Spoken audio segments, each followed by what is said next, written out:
Every year, billions of onions are harvested, cleaned, sorted, and packed to feed the world.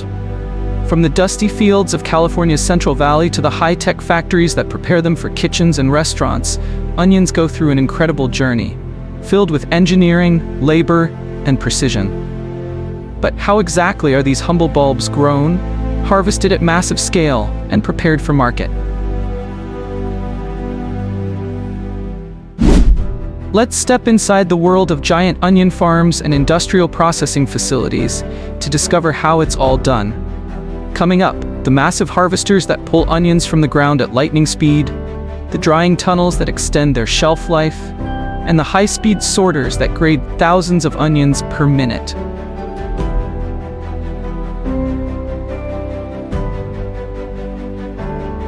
Onions may seem simple, but growing them at industrial scale is anything but.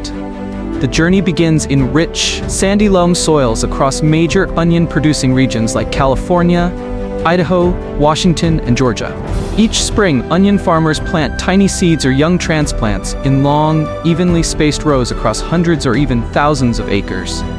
These fields are managed with advanced GPS systems and satellite data, allowing farmers to monitor moisture, nutrient levels, and growth patterns in real time. A bit of how we garden and why we garden the way we do. So here we're sitting in some of our onion plants. And you can see we use this black plastic, and we use the plastic to help us with holding in heat to help with the growth, and also our biggest reason for weed control.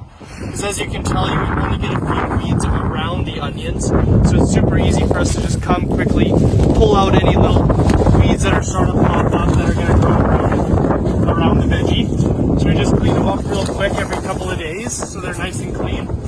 And it helps us conserve our water usage. We use a drip system in the middle, which uses very little to no water, just a little drip system for a few hours a week. And with this, you can see that the onions are starting to push. We've had some rough weather, so you can see it's affecting some of the tops, but other than a bit of the bad weather, we've got some beautiful onions coming out a week away from being ready to harvest our first ones for the season. As the onions grow, their green stalks stretch upward while the bulbs begin to swell underground. This takes precision irrigation and fertilization. Farmers rely on drip or pivot irrigation systems to deliver water directly to the roots, just enough to encourage growth, but not so much that it risks disease. It takes about 5 to 6 months for onions to fully mature.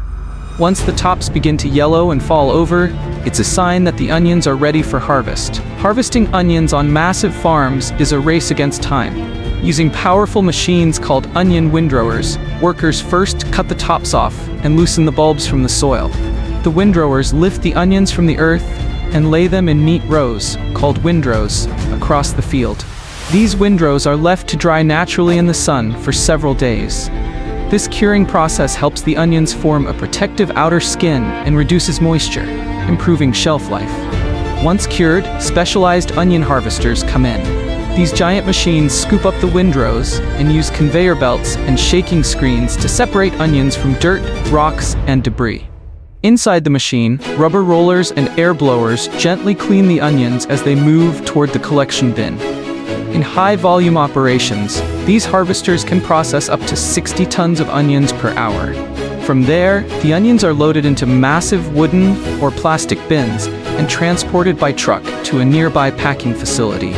At the packing house, the onions arrive covered in dirt and with dried roots and skins. The first step is cleaning. The bins are unloaded onto a moving line where onions go through rotating drum washers and air blast stations to remove soil and loose skins. Next, the onions pass through drying tunnels, long chambers with heated, circulated air. These tunnels reduce surface moisture and complete the curing process, which helps extend the onion's shelf life by weeks or even months. Different varieties require different drying times. For example, sweet onions like Vidalia are more delicate and require gentler handling, while storage onions can tolerate more aggressive drying. Once dried, the onions are ready for the next stage, sorting. Sorting billions of onions requires speed, accuracy, and automation. At high-tech packing houses, onions are funneled onto wide conveyor belts and moved into optical sorters. machines that use cameras, sensors, and AI to inspect every onion. The system evaluates size, shape, color, and surface defects. It can even detect internal damage using near-infrared technology. Rejected onions are automatically removed from the line and sent to be processed into dehydrated onion products or animal feed. Meanwhile, good quality onions are sorted by size grades, typically ranging from small, under 2 inches, to colossal, over 4 inches in diameter. Mechanical arms or gravity chutes divert the onions into designated lanes and bins for each size. All of this happens at staggering speed. Some sorters can evaluate up to 50 onions per second. After sorting, onions are packaged according to their final destination. For wholesale and food service clients, onions are packed in 50-pound mesh bags or cartons, ideal for restaurants and institutional kitchens. For retail supermarkets, onions are packed in smaller 3 to 5-pound net bags, often with printed labels and barcodes. Automated bagging machines weigh and drop the onions into bags, seal them, and print batch tracking information on the tags. Each bag passes through a final quality control checkpoint, where workers or cameras inspect for broken skins, mold, or off colors. Once approved, the bags are palletized and shrink-wrapped for shipment. Cold storage facilities keep the onions at low temperatures to prevent sprouting and spoilage during distribution. From farm to table, onions move through a vast global network. Pallets of onions are loaded into refrigerated trucks and shipped to grocery warehouses, restaurants, food processors, and export terminals. Some onions are exported thousands of miles to Asia, the Middle East, and Europe, depending on seasonal availability and market demand. Others are processed into chopped, sliced, or diced formats for prepackaged meals, frozen foods, or fast food chains.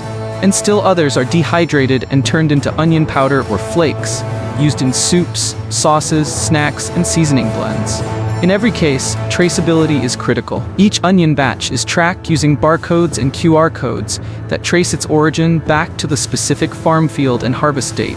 This allows for better food safety, inventory control, and transparency for consumers. Not all onions are created equal. Some farms specialize in growing organic onions without synthetic pesticides or fertilizers. These require more manual labor and stricter weed control methods. Others produce specialty varieties like red onions, shallots, pearl onions, and cipollini for gourmet and ethnic markets. These varieties often require different soil types, growing times, and handling methods. Some even have designated growing regions with protected designation of origin status, like Italy's Tropea red onions or France's Roscoff pink onions. To preserve their delicate flavors and textures, specialty onions are usually harvested and packed by hand. Onion processing creates waste from peels, roots, and damaged bulbs, but forward-thinking farms and factories are finding ways to reuse and recycle these byproducts. Onion skins can be turned into natural dyes or compost. Leftover pulp and trimmings are used for bioenergy or livestock feed. Water used in cleaning processes is often filtered and reused. And solar panels, electric machinery, and efficient irrigation are reducing carbon footprints across the industry.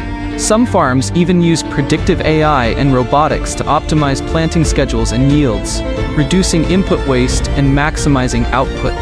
It's all part of a broader shift towards sustainable agriculture and closed-loop production. From seed to shipment, the journey of an onion is surprisingly complex. It involves global logistics, precision farming, high-tech machinery, and thousands of dedicated workers.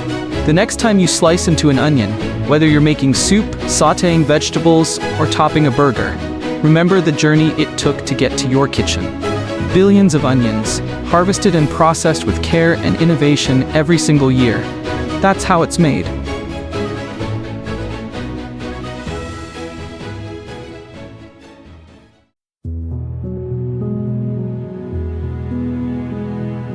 Once the roast sugar gets to the refinery, we go through the affination station or... Every spoonful of sugar begins a long journey, from sun-drenched sugarcane fields to the pure white crystals in your kitchen. This transformation is driven by nature, machinery, and precise chemistry. Today we'll follow the complete process of how sugar is made from cane, from harvesting and juice extraction to refining, crystallization, and packaging.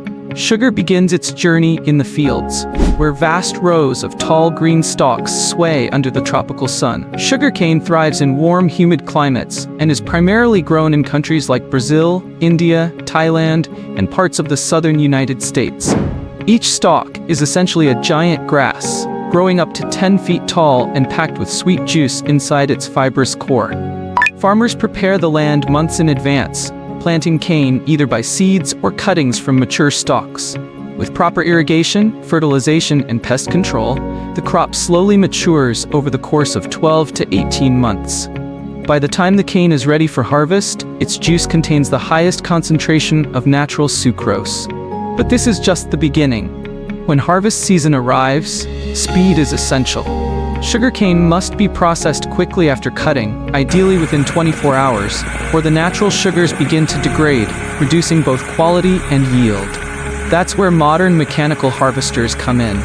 These massive machines drive through the fields, cutting the stalks at the base, stripping off the leaves, and chopping the cane into short segments known as billets. A single harvester can collect up to 100 tons of cane in a single day. The billets are then loaded onto trucks and transported immediately to the sugar mill. Timing is everything. The closer the field is to the mill, the better the juice quality. Once the cane arrives, the next phase begins, extracting every drop of sugary juice from the freshly cut stalks.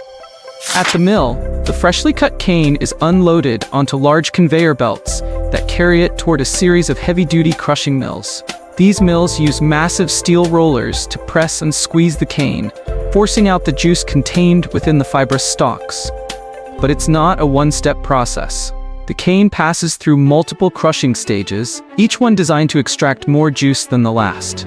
To improve efficiency, hot water may be sprayed onto the cane between mills, a technique called imbibition, to help wash out the remaining sugars.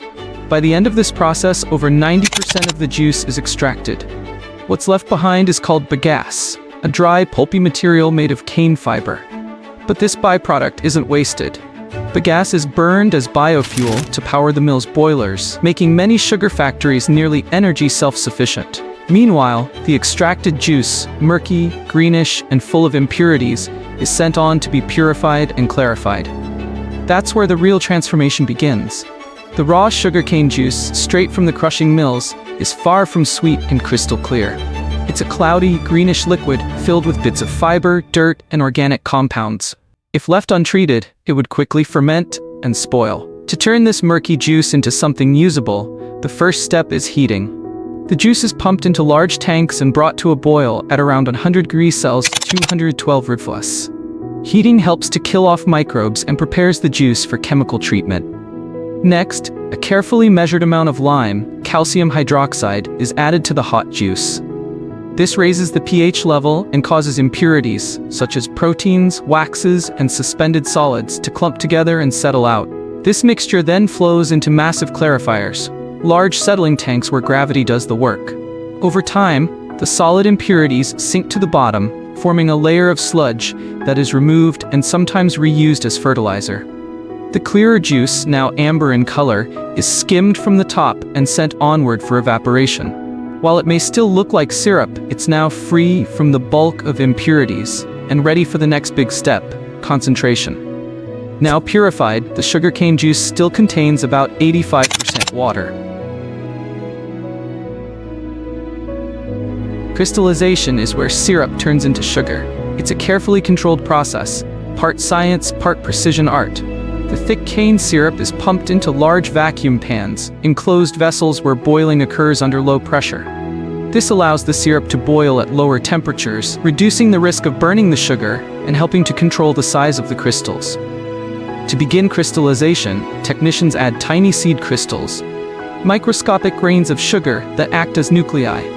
As the syrup cools and water continues to evaporate, sugar molecules latch onto the seeds, slowly forming larger and larger crystals. This growing mixture of syrup and sugar crystals is known as massicate, a thick, slushy material that resembles wet sand. Once the crystals reach the desired size and purity, the massicate is ready for separation. But at this stage, sugar and syrup are still tightly intermixed. That's where centrifugal force comes in. To separate the sugar crystals from the remaining syrup, the massacrete is fed into high-speed centrifuges. These spinning drums act like giant salad spinners, rotating at thousands of revolutions per minute. The centrifugal force pushes the heavier sugar crystals outward, while the sticky syrup, known as molasses, is flung through fine perforations and drained away. The result? Golden brown raw sugar, still moist, slightly sticky, and covered in a thin film of molasses. At this stage, this sugar is usable for some industrial and food applications, but it's not yet the pure white sugar most people recognize. The separated molasses doesn't go to waste. It's a valuable byproduct used in the production of ethanol, animal feed, and even baked goods like gingerbread and brown bread. But for table sugar, the clean, bright crystals used in your coffee and kitchen, one more journey remains. That journey continues in the refining stage. To transform raw sugar into the pure white crystals we know, it must go through a precise refining process. First, the raw sugar is melted down into a syrup once again. This step allows any remaining molasses, color compounds, and microscopic impurities to be removed more effectively. The syrup is then passed through clarification filters, such as activated carbon or ion exchange resins, which remove color and trace minerals. This step strips away the brown tint and brings the solution closer to colorless purity. After filtration, the purified syrup returns to a vacuum pan, where the crystallization process is repeated, but under even more controlled conditions. New seed crystals are introduced, and as the syrup cools, pure white sugar crystals begin to form. This second round of crystallization produces sugar that is over 99.9% sucrose, food grade and ready for human consumption. The white massacrete is then centrifuged once again, separating the refined crystals from any remaining syrup. These crystals are washed, spun, and prepared for final drying. Freshly spun refined sugar still retains a small amount of moisture. To ensure stability and shelf life, the crystals are sent through hot air dryers, reducing moisture content to below 0.05%. Next, the dry sugar passes through vibrating screens, which separate it by size: fine, granulated, or coarse. Each grade has specific uses, from baking to beverages to industrial food processing.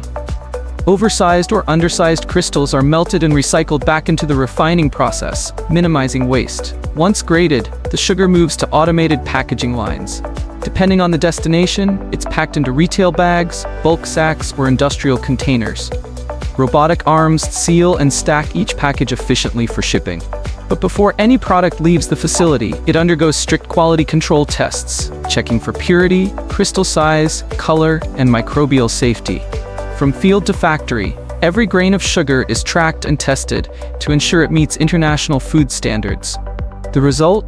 Perfectly consistent sweetness, ready for kitchens, cafes, and food factories around the world.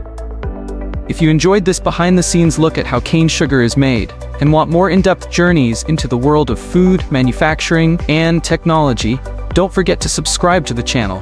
Hit the bell icon so you never miss a new episode. We've got more fascinating processes coming your way. One grain, one drop, and one invention at a time. Thanks for watching. See you in the next video.